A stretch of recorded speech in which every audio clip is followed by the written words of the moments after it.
सभी सुधीजनों को नमस्कार। इन दिनों कुछ संग्रहणीय नवीन पुस्तकें जो मुझे प्राप्त हुई, उनमें आशीर्वाद पत्र नामक एक पुस्तक है। इसके संपादक डॉक्टर नंदकिशोर चौधरी हैं, प्रबंध संपादक डॉक्टर अजीत मिश्र हैं, साहित्यिकी प्रकाशन सरसिव पाही, मधुबनी, बिहार से यह प्रकाशित हुई है। इस पुस्तक में आचार्य किशोरनाथ झा को लिखे गए विद्वानों के पत्र संकलित हैं। 3 भाषाओं में पत्र हैं, संस्कृत, हिंदी और अंग्रेजी। और ये हमारे समय के अनेक प्रसंगों को इन पत्रों में संजोया गया है। जीता जागता हुआ समय कुछ पत्रों से स्पंदित होता हुआ हमारे सामने आता है और हमारे समय के कतिपय श्रेष्ठ मनीषियों के ये पत्र हैं। विद्वानों के पत्र इस बीच संकलित किए जाएं, ऐसा प्रयास हमारे बीच अनेक मित्रों ने किया है। उनमें सूर्य प्रकाश व्यास ने विदुषाम पत्राणि बड़ा खंड इसका प्रकाशित किया है।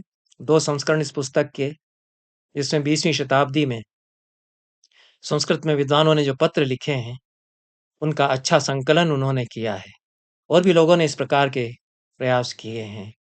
अन्य भाषाओं में तो साहित्यकारों के पत्रों के प्रकाशन की बड़ी परंपरा रही है। संस्कृत में उतनी परंपरा यह अभी पुष्ट नहीं हो पाई, पर जो बड़े पंडित जन हैं, उनका पत्राचार वह निजी नहीं रह जाता है, वह एक प्रकार से हमारी धरोहर है और उससे बहुत कुछ हमको जानने को, सीखने को मिल सकता है। किशोरनाथ झा न्याय दर्शन के अच्छे पंडित हैं। उदयनाचार्य ग्रंथावली का उन्होंने संपादन किया है। मीमांसा सूत्र पर उनकी टीका, अच्छी टीका है, कई खंडों में प्रकाशित है। अनेक ग्रंथों का उन्होंने संपादन किया है। केंद्रीय संस्कृत विश्वविद्यालय, जो पहले राष्ट्रीय संस्कृत संस्थान जब था, तब उसके गंगानाथ झा परिसर में वे आचार्य रहे हैं।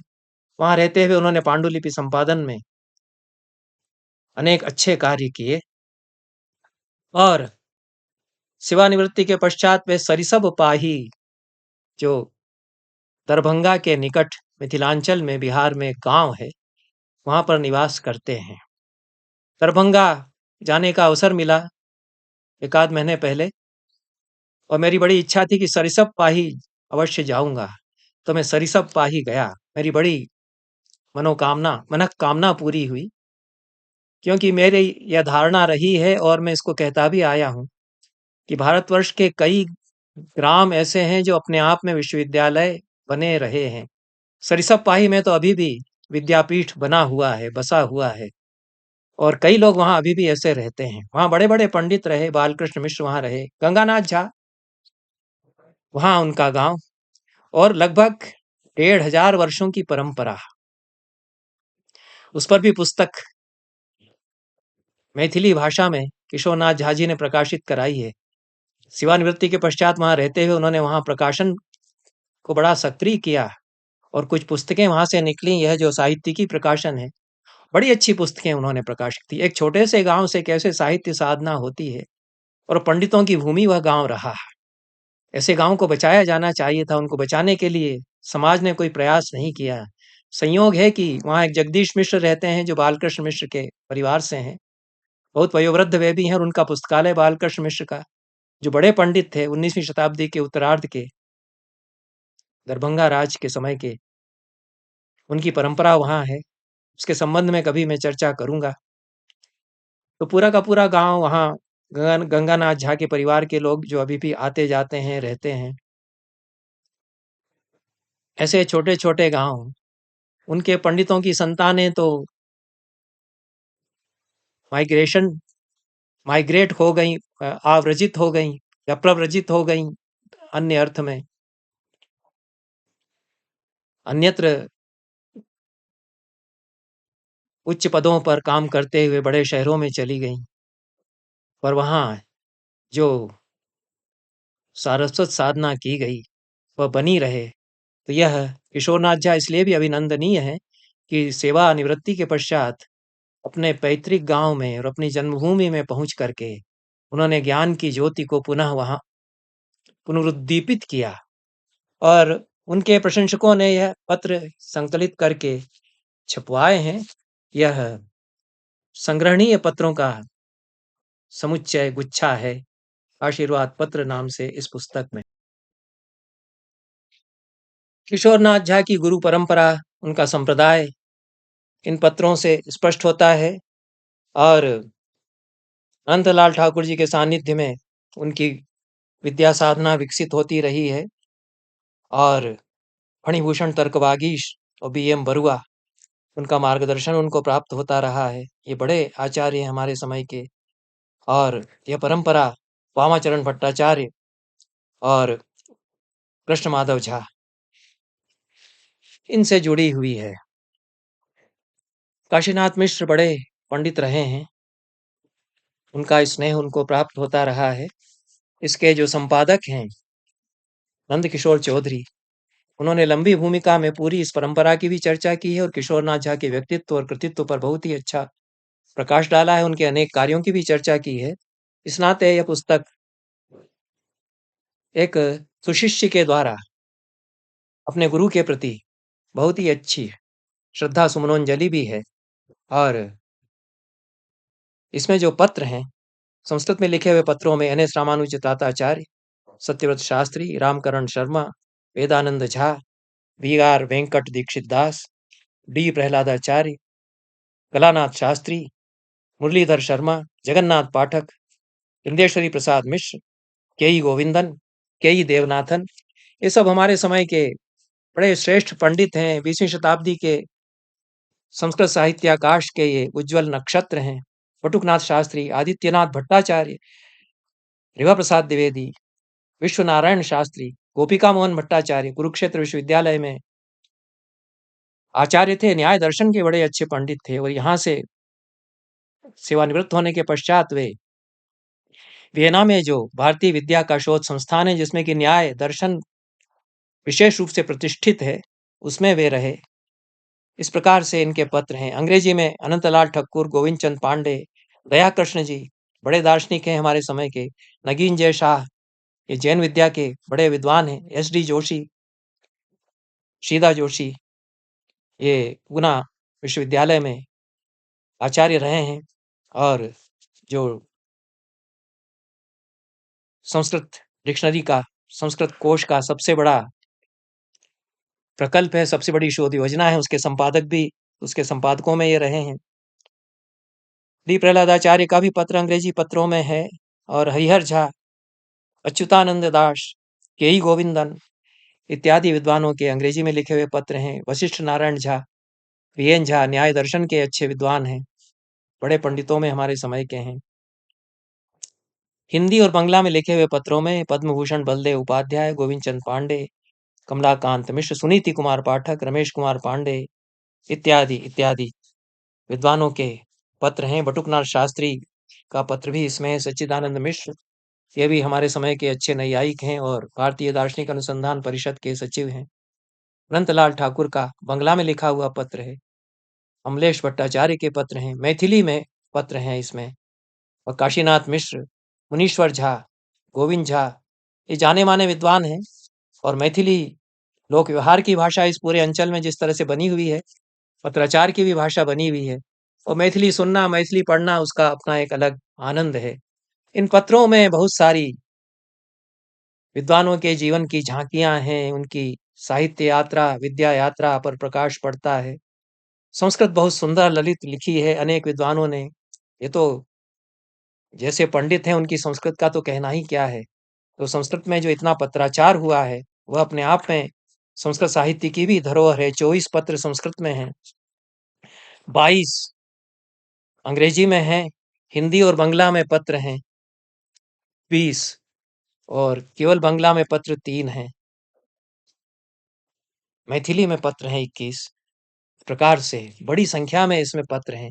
ये बड़ा सुपुष्ट खंड है पत्रों का, और इससे संपन्न हुआ है जो हमारी विद्या परंपरा है उसका संसार। मैं बधाई देता हूँ दोनों संपादकों को, नंद किशोर चौधरी को पहले भी ये काम कर चुके हैं। और सरिसा पाही में जो साहित्य साधना एक तरह से पुनरुज्जीवित हुई है, उसमें इन अनेक लोगों का योगदान है। इनके प्रकाशन पहले भी मुझे प्राप्त होते रहे हैं और मैं इन पर चर्चा करता रहा हूँ। तो यह उत्तम प्रकाशन हुआ और संग्रहणीय भी है। दूसरा एक प्रकाशन जो प्रकार की पुस्तक है और बड़ी अच्छी पुस्तक है, अलग प्रकार के विषय पर लिखी हुई पुस्तक है और प्रदक्षिणा इसका शीर्षक है। अरुण कुमार शुक्ल इसके प्रणेता हैं और अरुण कुमार शुक्ल आचार्य दुर्गाचरण शुक्ल के ज्येष्ठ आत्मज हैं। दुर्गाचरण शुक्ल मध्य प्रदेश के टीकमगढ़ अंचल में निवास करने वाले वेद विद्या के अच्छे पंडित हैं।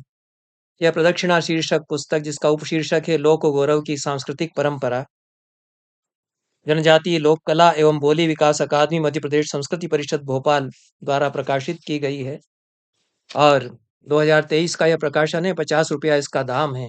प्रदक्षिणा इस विषय को लेकर के यह पुस्तक लिखी गई है। प्रदक्षिणा पर अलग से किसी बड़े विद्वान ने शोध पत्र लिखा हो या कार्य किया हो तो उसकी मुझे जानकारी नहीं है। हो सकता है कि किया हो, पर एक पुस्तक और अच्छी जानकारियों सहित, अनुसंधान और अनेक परंपराओं के संकलन सहित यह पुस्तक 100 से अधिक पृष्ठों की इस विषय पर आई है। अरुण कुमार शुक्ल ने परिश्रम किया है।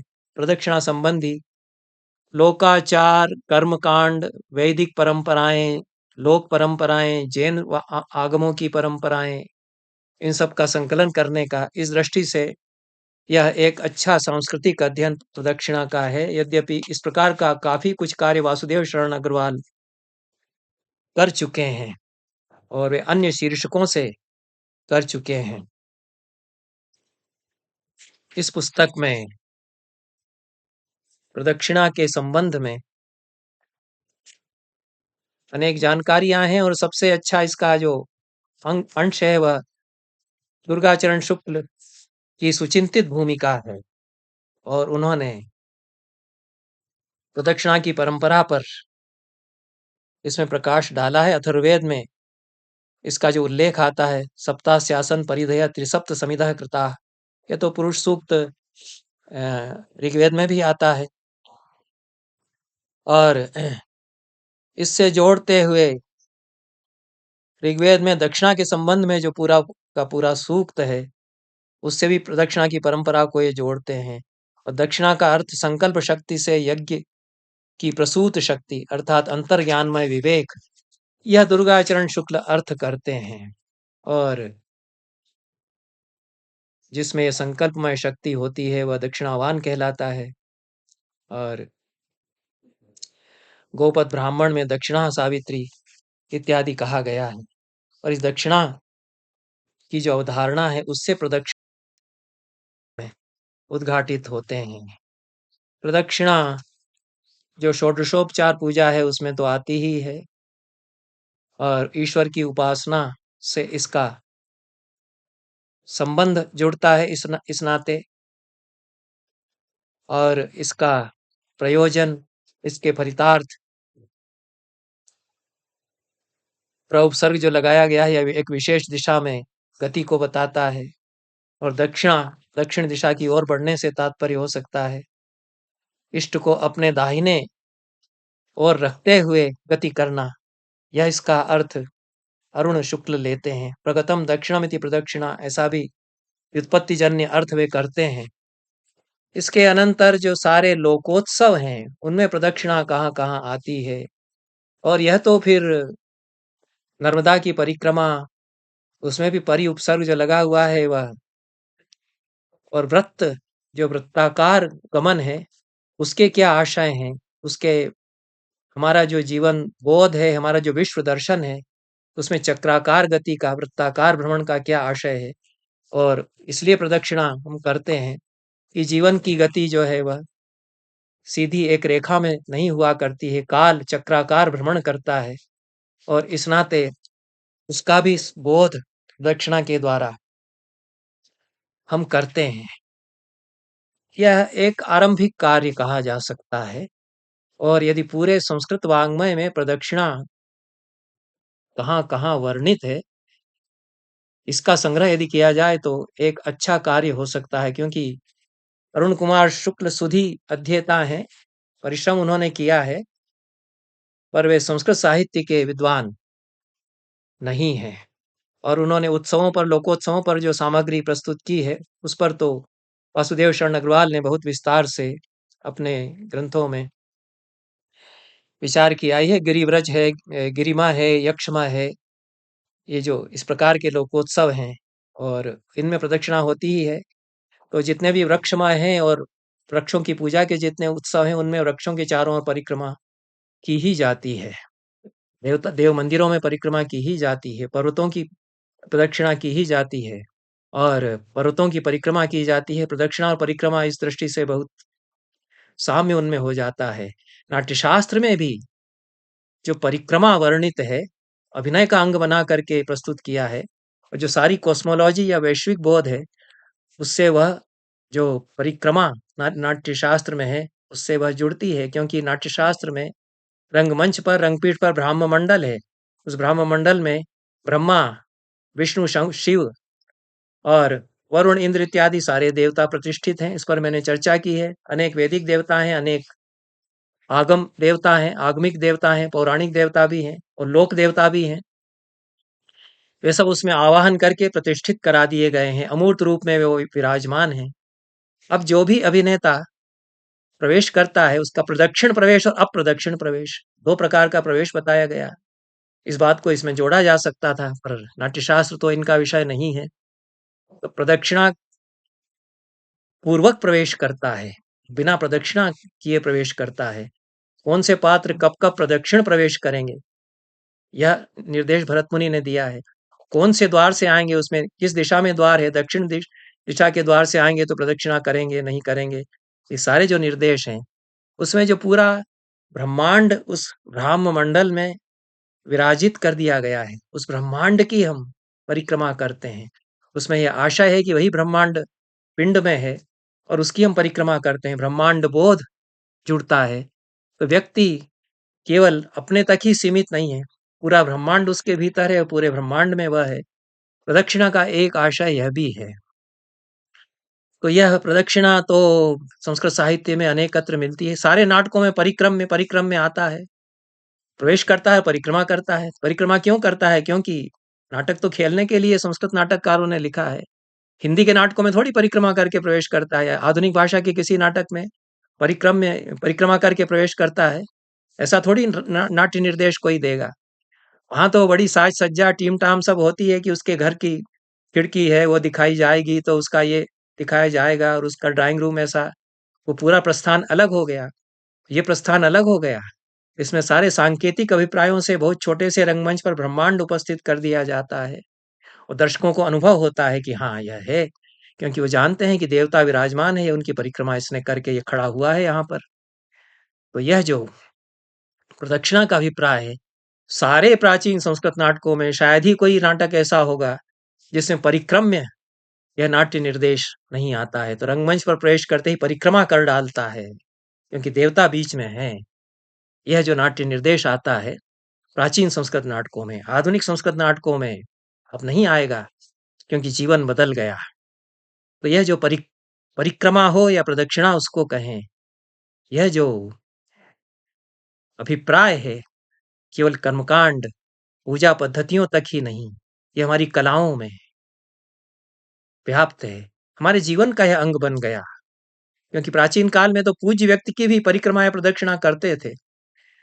तो ऐसे उदाहरण उदाहरण तो बहुत सारे मिलेंगे। मुझे तो चूंकि मैं अनुशासन पर्व पढ़ रहा था, तो अनुशासन पर्व में एक स्थान पर मिल गया, और चूंकि ये किताब सामने थी इसलिए मुझे याद आया कि ये तो इस पुस्तक का विषय है। तो ऐसे प्रसंग तो महाभारत में अन्य स्थानों पर अनेक मिलेंगे। केवल देवता की ही परिक्रमा या प्रदक्षिणा नहीं की जाती, पूज्य व्यक्ति की परिक्रमा और प्रदक्षिणा की जाती है। और ऐसे महाभारत में अन्यत्र आए हैं, इस समय तो नहीं मैं उद्धृत कर सकता हूं, पर चूंकि अनुशासन पर्व अध्याय 122-23 में व्यास और मैत्रेय का जो संवाद है, वो मैत्रेय अपनी शंकाएँ व्यास के सामने, व्यास मुनि के सामने रखते हैं। व्यास उनको समझाते हैं, शंका समाधान होता है, मैत्रेय बड़े संतुष्ट हैं। तो जाते समय प्रणाम करके प्रदक्षिणा करते हैं, विदा लेते हुए व्यास से। तं प्रणम्याथ मैत्रेयः कृत्वा चाभिप्रदक्षिणं स्वस्ति प्राप्नोतु भगवान् इत्युवाच कृतांजलि। हाथ जोड़े उन्होंने और मैत्रेय ने व्यास का अभितः प्रदक्षिणा की, चारों ओर से घूम करके प्रदक्षिणा उनकी की और सांजलि उनसे विदा लेकर के कल्याण हो मंगल हो ऐसा कहते हुए प्रस्थान किया। तो यह जो प्रदक्षिणा के अभिप्राय पर यह पुस्तक जो आई है, छपे हुए तो समय हो गया है, लेकिन संग्रहणीय पुस्तक है और इसके संबंध में भी सूचना देना मुझे समीचीन लगा, उचित लगा, इसलिए मैंने इसके संबंध में कुछ जानकारी दी। जो युवा शोधकर्ता हैं, विद्वज्जन हैं, वे इस विषय पर आगे विमर्श करते रहेंगे, करेंगे, ऐसा ऐसी मैं आशा करता हूँ। बहुत बहुत धन्यवाद सभी को। नमस्कार।